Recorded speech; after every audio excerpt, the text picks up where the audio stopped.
ಯಾವ ರೀತಿ ಪ್ರೀತಿಯಿಂದ ಕಾಣಬೇಕು, ಇಲ್ಲ ಆ ನಾನು ಸಂದೇಶ ನಿರಂತರವಾಗಿ ಇಲ್ಲಿ ಕಾಣ್ಬೋದು ಅಂತ ಅನ್ಸುತ್ತಾ?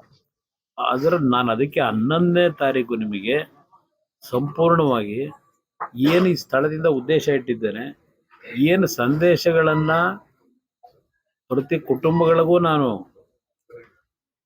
ಕೊಡಬೇಕು ಅಂತಕ್ಕಂಥದ್ದು 11ನೇ ತಾರೀಕಿನಂದು ಪ್ರತಿ ಕುಟುಂಬದ ಇರ್ತಕ್ಕಂಥ ತಂದೆ ತಾಯಂದಿರು ಮಕ್ಕಳು ಯಾವ ರೀತಿಯ ಒಂದು ಬದುಕಿರಬೇಕು ಅನ್ನೋದು. ಈಗ ನಮ್ಮ ಕುಟುಂಬದಲ್ಲೂ ಹಲವಾರು ರೀತಿಯ ಸ್ವಲ್ಪ ಭಿನ್ನಾಭಿಪ್ರಾಯಗಳು ಬರ್ತವೆ. ಬಹುಶಃ ನನಗಿಂತ ಹೆಚ್ಚಾಗಿ ಗೊತ್ತಿದೆ. ನಮ್ಮ ಕುಟುಂಬದಲ್ಲೂ ಹಲವಾರು ಭಿನ್ನಾಭಿಪ್ರಾಯಗಳು ಬಂದರೂ ಸಹ ಯಾವ ರೀತಿಯಲ್ಲಿ ನಮ್ಮ ಕುಟುಂಬದಲ್ಲಿ ಇಲ್ಲಿವರೆಗೆ ನಮ್ಮ ತಂದೆ ತಾಯಿಯವರ ಭಾವನೆಗಳಿಗೆ, ತಂದೆ ತಾಯಿಗಳ ಒಂದು ಮನಸ್ಸಿನ ಮೇಲೆ ನೋವುಂಟು ಮಾಡಬಾರದು ಅಂತ ಹೇಳಿ ಅದನ್ನೆಲ್ಲ ಬದಿಗಿಟ್ಟು ನಾವು ಯಾವ ರೀತಿ ಬದುಕ್ತಾ ಇದ್ದೇವೆ ಅದು ಬಹುಶಃ ಎಲ್ಲರೂ ನೀವು ಮಾತಾಡ್ತೀರಾದ್ರೆ ಹೊರಗೆ ಯಾರು ಹೇಳಲ್ಲ, ನೀವೇ ಅರ್ಥ ಮಾಡ್ಕೊಂಡಿದ್ದೀರಿ ಅದನ್ನೆಲ್ಲವನ್ನು. ಆದರೆ ನಮ್ಮಲ್ಲಿ ಏನೇ ಭಿನ್ನಾಭಿಪ್ರಾಯಗಳಿದ್ರು ಅದೆಲ್ಲ ಮರೆತು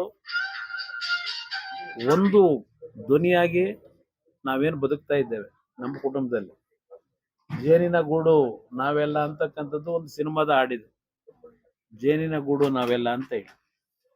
ಇವತ್ತು ಆ ರೀತಿಯ ಬದುಕನ್ನ ಪ್ರತಿ ಕುಟುಂಬಗಳು, ನಿಮ್ಮ ಕುಟುಂಬದಲ್ಲಿ ಯಾವುದೇ ರೀತಿಯ ಭಿನ್ನಾಭಿಪ್ರಾಯಗಳು ಬಂದರೂ ಬದುಕಬೇಕು ಅಂತಕ್ಕಂಥ ಸಂದೇಶ ನಾವು ನೆನ್ನೆ ಕೊಟ್ಟಿದ್ದೇವೆ ಅನ್ನೋದು ನನ್ನ ಅಭಿಪ್ರಾಯ.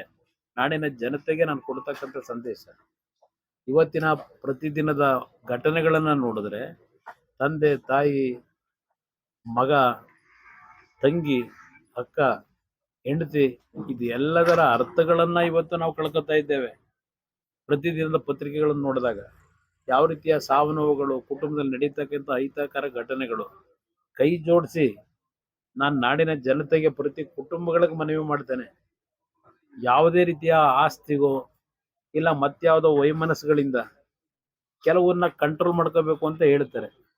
ಜೀವನದಲ್ಲಿ ನಾವುಗಳು ತಪ್ಪುಗಳಾದಾಗ ಅದನ್ನು ಸರಿಪಡಿಸ್ಕೊಳ್ಳಿಕ್ಕೆ ಯಾವ ರೀತಿಯ ಒಂದು ಪಶ್ಚಾತ್ತಾಪಗಳು, ಯಾವ ರೀತಿಯ ಒಂದು ಜ್ಞಾನೋದಯವನ್ನು ನಾವು ಪಡಿಬೇಕಾಗಿದೆ, ಅದನ್ನ ಇವತ್ತು ಪ್ರತಿ ಕುಟುಂಬಗಳು ನಿಮ್ಮ ಕುಟುಂಬದಲ್ಲಿ ಜಾರಿಗೆ ಇವತ್ತು ಅದನ್ನು ಸರಿಪಡಿಸ್ಕೊಳ್ತಕ್ಕಂಥ ನಿಟ್ಟಿನಲ್ಲಿ ನೆನ್ನೆಯ ನನ್ನ ತಾಯಿಯ ಒಂದು ಸಂಸ್ಕಾರ ಏನು ಮಾಡಿದ್ದೇವೆ, ಯಾವ ರೀತಿ ನಮ್ಮ ಕುಟುಂಬದಲ್ಲಿ ಮುಂದಿನ ನಮ್ಮ ತಾಯಿ ನಮ್ಮ ತಂದೆಯ ಬದುಕನ್ನ ಕಂಡು ನಾವೇನು ನಡೀತಾ ಇದ್ದೇವೆ ನಮ್ಮ ಕುಟುಂಬದಲ್ಲಿ ಯಾವುದೇ ರೀತಿಯ ಭಿನ್ನಾಭಿಪ್ರಾಯಗಳಿದ್ರು ಅದೆಲ್ಲವನ್ನ ಬದಿಗಿಟ್ಟು ಒಂದು ಧ್ವನಿಯಾಗಿ ಜೇನಿನ ಗೂಡಾಗಿ ಪ್ರತಿ ಕುಟುಂಬಗಳು ಬದುಕಲಿ ಅಂತಕ್ಕಂಥದ್ದನ್ನ ನಾನು ಸಂದೇಶವನ್ನ ಈ ಒಂದು ಪವಿತ್ರವಾದಂಥ ಸಂದರ್ಭದಲ್ಲಿ ಹೇಳಲಿಕ್ಕೆ ಬಯಸ್ತೀನಿ ನಾಡಿನ ಜನತೆಗೆ.